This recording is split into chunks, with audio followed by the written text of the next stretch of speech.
Alright, why on earth did Konami make 3 different decks with the same attribute and the same type?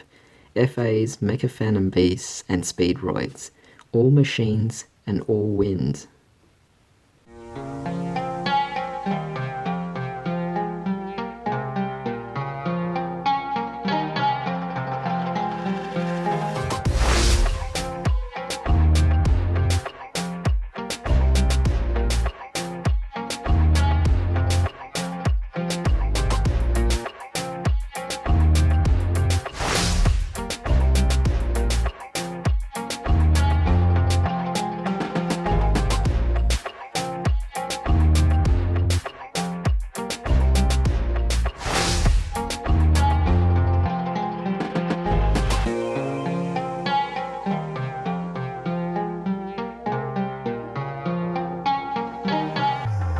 What is up guys, welcome back to another video. Today we're going to be doing an FA deck profile. This time it's going to be a bit more of a different variant from the previous versions I've done, simply because this one kind of takes it to a more competitive standpoint where we're actually able to bring this to a locals, maybe even a YCS, and expect to actually win.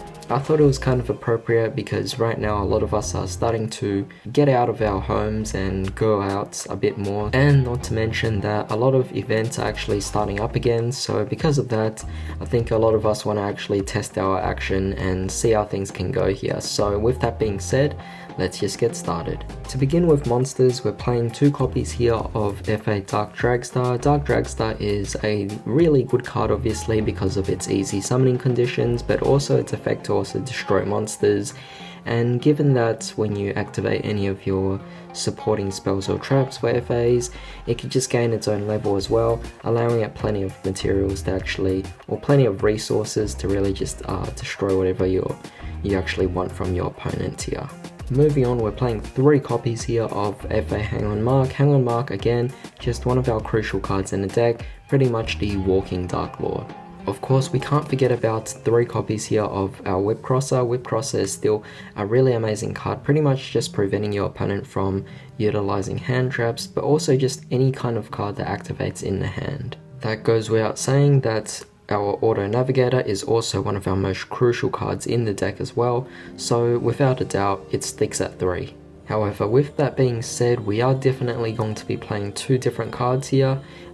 Well, 1 different card. We actually did feature Tetherwolf in our previous deck profile, but as you guys might notice, I'm only playing 2 copies now because I'm actually also incorporating another card into the deck, and that is Mecha Phantom Beast Raiten. Raiten is quite an interesting card because while it has a restriction, you can actually utilize it well for this particular deck. So I've already gone over Tetherwolf's effect in the previous deck profile I did a month ago.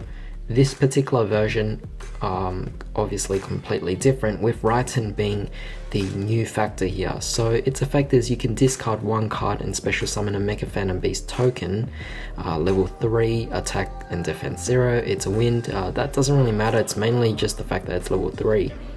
Also, you can only use Mecha Phantom Beast monsters as Fusion, Synchro, XYZ or Link materials for a summon for the rest of this turn, so obviously that's quite a restriction. However, it is going to combo off really well with a different card later on. The second effect is this card's level is increased by the total levels of all Mecha Phantom Beast tokens you control. So basically, with the level 3 here, the token he summons out, he would actually be at level 7 on the field. And that also just stays pretty much forever as long as you still control the token, of course. And while you control a token, it also can't be destroyed by battle or card effects. So if your opponent is trying to pull some kind of quick effect to destroy the Raiten, they won't be able to. So what's the card that actually combos off well with the Raiten? Well, if you guys might have guessed, because we've already done it in the previous deck profiles, we have here 2 copies of Hoppier Squadron. So Hoppier Squadron is obviously the card that allows us to synchro summon from our hand during your opponent's turn. And because of that, it's a level 2. With the Raiten, you can go directly into a level 9. What better level 9 to actually go into than to go for Motorhome Transport itself? I think this is a really underrated kind of combo that could definitely be pulled off simply because it's also a quick effect, making it just such a fun thing to pull off there. And keep in mind, if you also happen to have a set copy of downforce, or if you have your field spells already up on the field, then you could pretty much boost the level of this. So instantly you just brought up your boss monster on your opponent's turn, so they definitely weren't expecting that. And yeah, it's just really amazing. Keep in mind, you could also do this just right before the battle phase as well, so it kind of gives you that slight advantage that your opponent won't see coming. Moving on, we have to play some kind of hand traps, of course, so we're going to be playing 3 copies of Ash Blossom, and we're also going to be playing 3 copies of Effect Veiler. I feel like these 2 cards will remain as relevant as they will always be, Ash Blossom being kind of the card that will be relevant almost in any format, and Effect Veiler kind of being a bit more important compared to a lot of other types of hand traps out there. I would still play this particular card over Gamma in this case, simply because with F.A.s, sometimes you might be sitting on a few monsters on a board, so although you want to disrupt your opponents, to pull off Gamma in this particular deck is really unlikely, because you're going to have at least 1 monster on the board, and yeah, you just won't be able to pull off the Gamma. So Effect Veiler is the more superior choice in this scenario. Alright, so onto spells. We're playing 3 copies here of City Grand Prix. Again, it's pretty much become a staple in the deck, so there's no point in arguing with it. We're playing the 1 off-road copy here, and we're also playing 2 copies of the Circuit Grand Prix.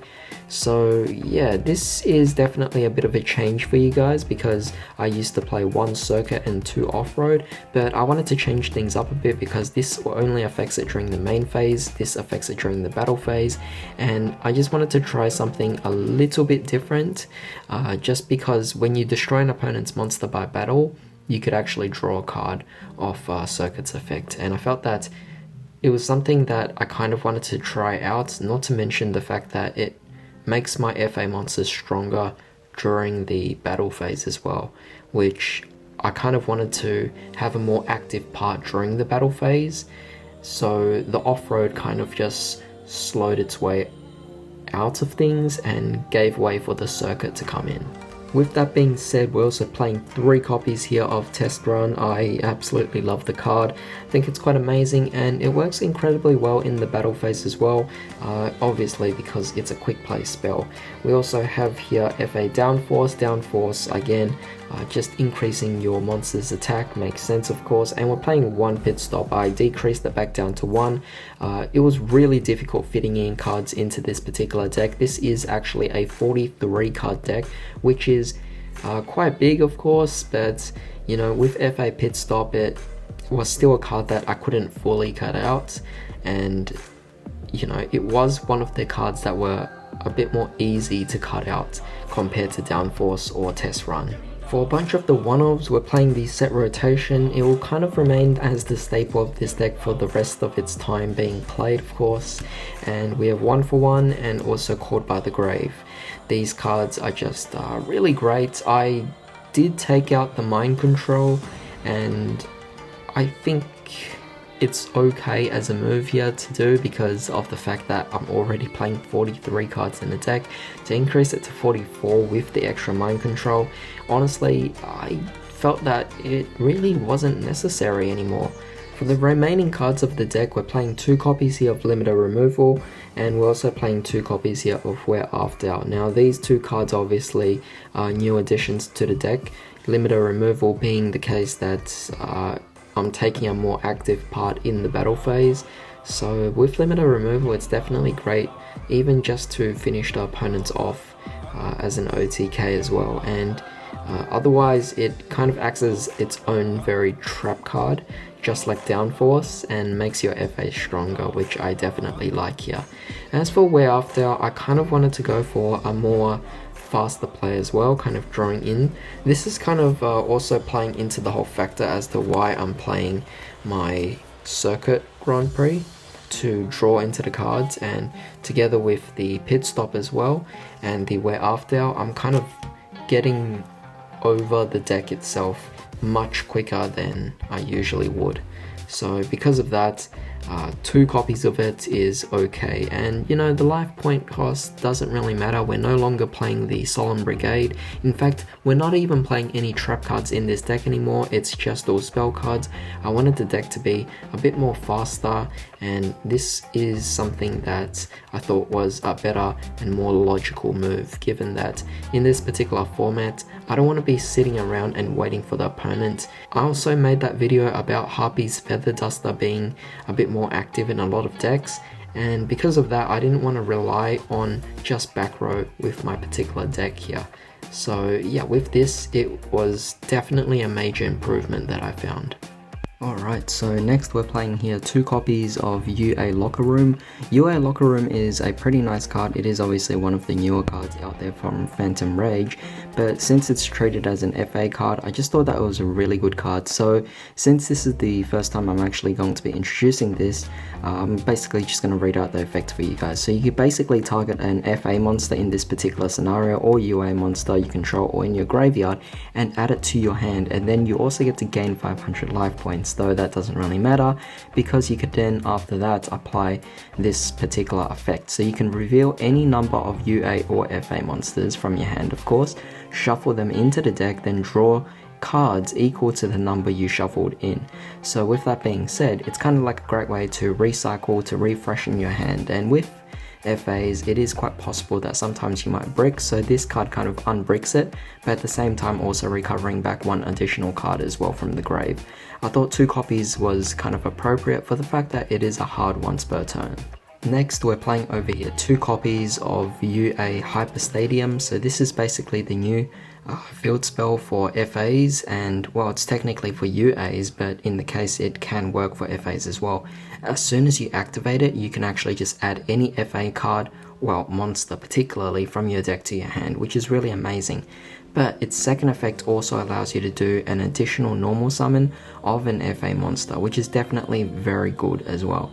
So I'm playing 2 copies for the fact that it's obviously a searcher, and it's also giving you the additional normal summon as well. And that's definitely going to help out incredibly for this particular deck. Not to mention the whole synergetic plays you can make with the FA monsters where they actually gain levels based on the FA spell you're actually playing. In this case, it is treated as an FA spell, so it works either way. But I'm playing 2 copies of it for the fact that it is a hard once per turn, so playing 3 is kind of pointless, and you also have your other FA field spells, which is still just as relevant.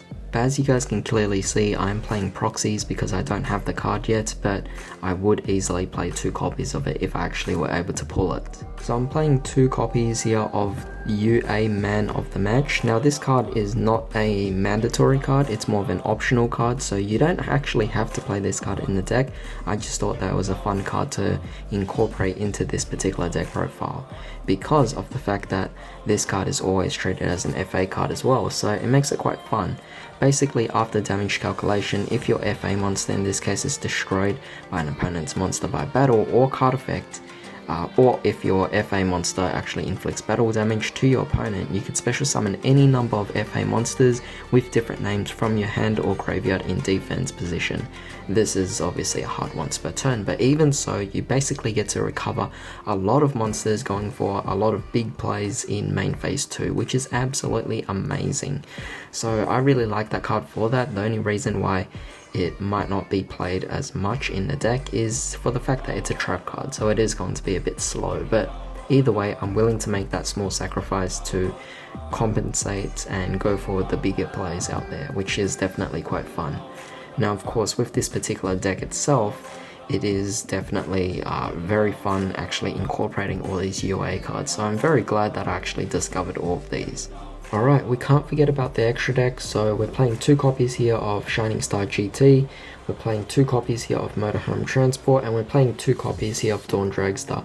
This should be no surprise to you, as these cards will remain as quite the important cards in the deck itself. Kind of act similar to Crawlers, where I would never increase it to 3 copies because we have more potential to play a lot more better cards, but at the same time these cards are still the main guys in our deck that we will typically go into. Given that this is a synchro deck, we have a variety of options here. Star Eater as a level 11, Leo for a level 10, and we have a Savage Dragon just because it is a possibility. If you ever hang on mark or whip cross on the field and then you activate the field spell, you would boost the level by 2, but if you don't activate the hang on mark and if you don't activate the whip crosser, then you could actually potentially go into an 8.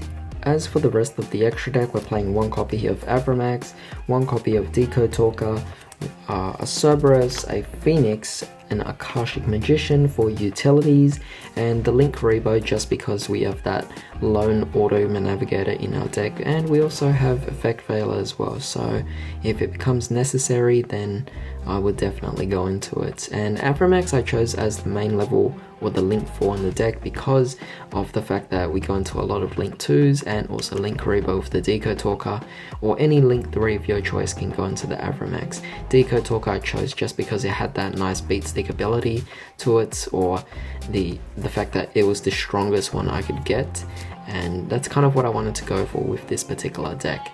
But yeah, with that being said, this is pretty much the deck itself.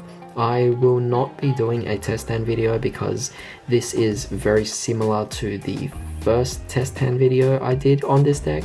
So if you guys want to familiarize yourself with the deck itself, then watch those test hand videos. I'll leave an annotation somewhere in the video so that you guys could easily just get to it. Otherwise, this deck itself is just taking a more competitive route that is more tournament ready, and yeah, hopefully this actually works out for you guys. But in the meantime, I hope you guys have a great day. Do remember to subscribe for more videos like this, and of course give this video a thumbs up and share it with anyone who might be interested in going into the competitive realm using an FA deck. But until the next video, I'll see you next time.